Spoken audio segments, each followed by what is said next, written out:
I have interviewed Syed Jamaluddin, who is the writer of the upcoming book, Divide Pakistan to Eliminate Terrorism. He lives in Aubervilliers near Paris, and his book is under publication in the USA.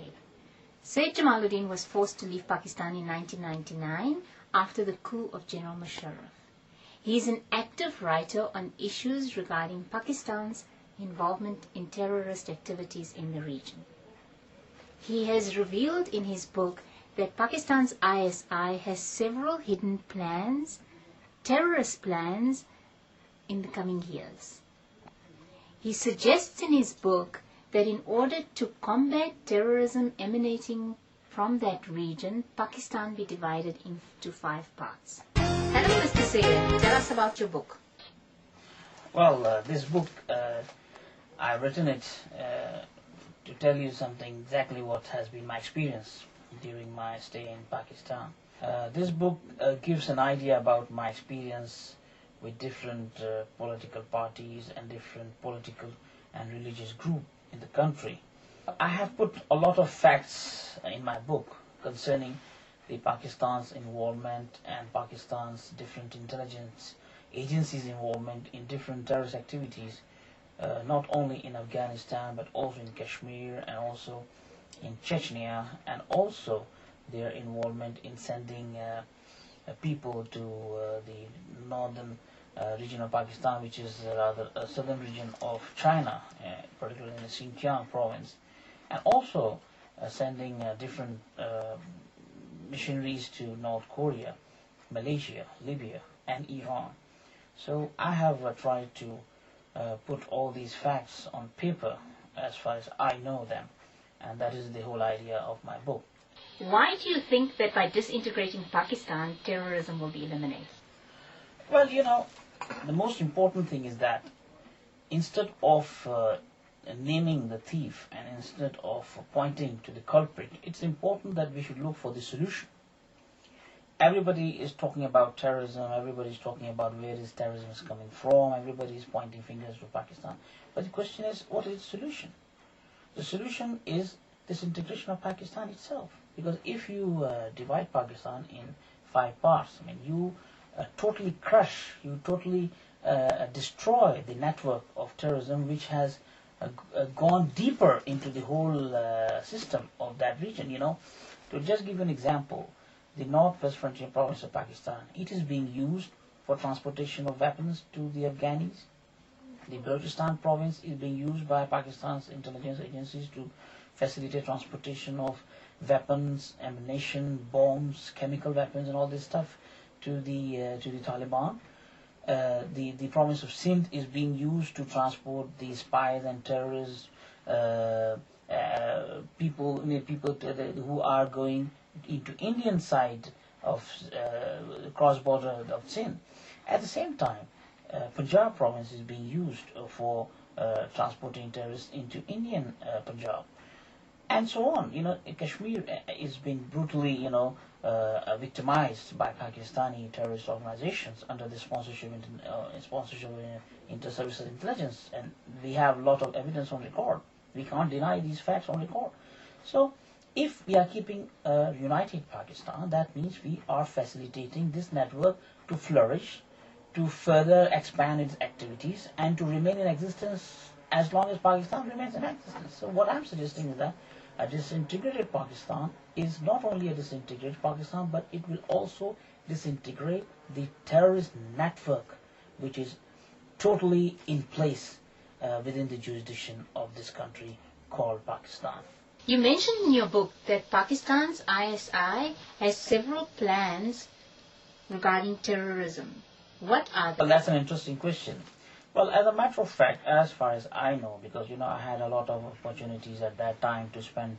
I spent about 6-7 years with the Tablighi Jamaat, which is a preaching group, and which is also a very close interactive partner of inter-services intelligence in Pakistan. Rather, you can say they are the leaders of the religious section of ISI. ISI has so many plans, and I still claim and I still stand by my claim. They want to form an Islamic state in Xinjiang with the name of Islamic Republic of Xinjiang in China, They want to break Afghanistan. They want to create yet another Talibanized government in southern part of Afghanistan. At the same time, they would like to continue their efforts to keep Kashmir a matter of day-to-day terrorist activities, and they want to keep India under pressure, under a lot of pressure about all this stuff. ISI is not only an intelligence organization, rather it is harboring. When I say word harboring, it means it is harboring, because they are importing different students from Arab world, in the name of Islamic education in madrasas, in name of spending time in the path of God through the preaching group called Tablighi Jamaat. And these boys and these youngsters, they are being taught, trained, brainwashed. That's why I'm saying that definitely ISI's plans are there for the next 10 to 15 years, because they have their own agenda about looking at this world from a different perspective, not the way the West sees it, but the way they would like to see it in the eyes of their own Islamic principles. Is the Pakistani public ready for the disintegration of their country?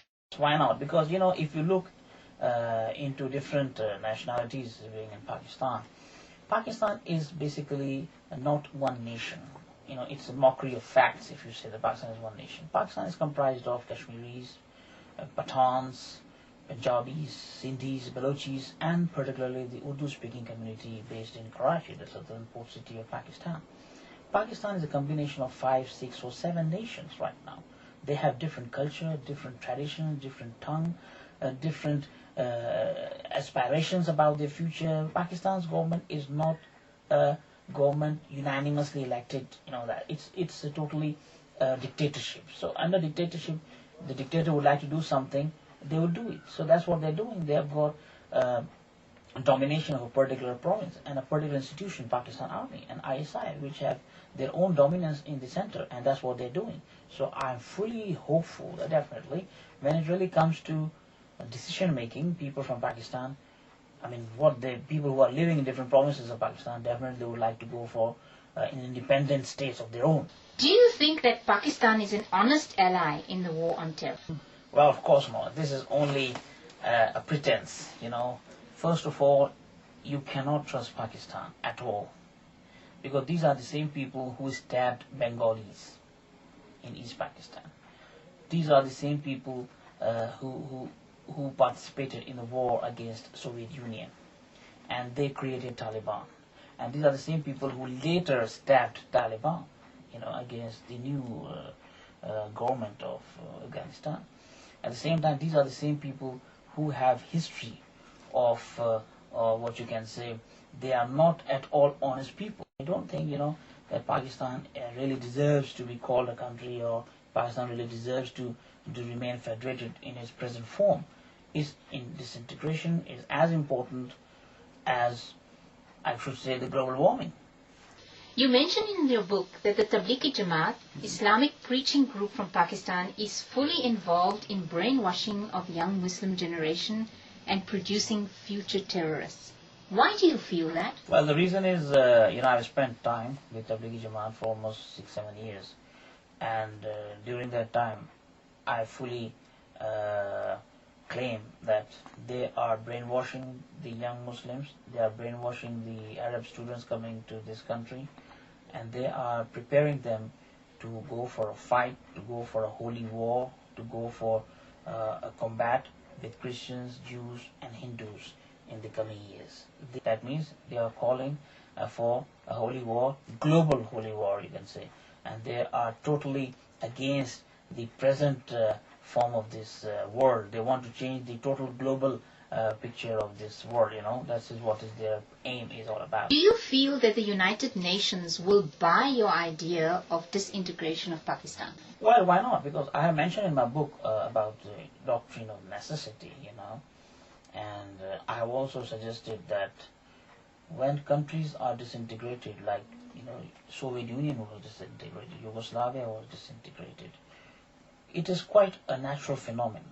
United Nations has to serve all nations in this world, not a particular country or a particular set of countries. I think so. Instead, as I mentioned earlier, instead of naming the culprit or naming the thief, it is better to go and solve the problem. Pakistan has been proven to be an umbrella for the terrorism, umbrella for terrorists, and an umbrella and safe haven for terrorists. So it is important that we have to crush that network, and it's important that we should definitely go deep into the real problem where it's coming from, and crush it, destroy it right from where it is emanating from. That is what I'm saying, and that's it. United Nations should look into this matter, because it is a body to protect the lives of the whole people, people who belong to the whole world. And that's what I'm saying. It is only United Nations which can play an important role in disintegration of this country. Thank you for your time. Thanks a lot.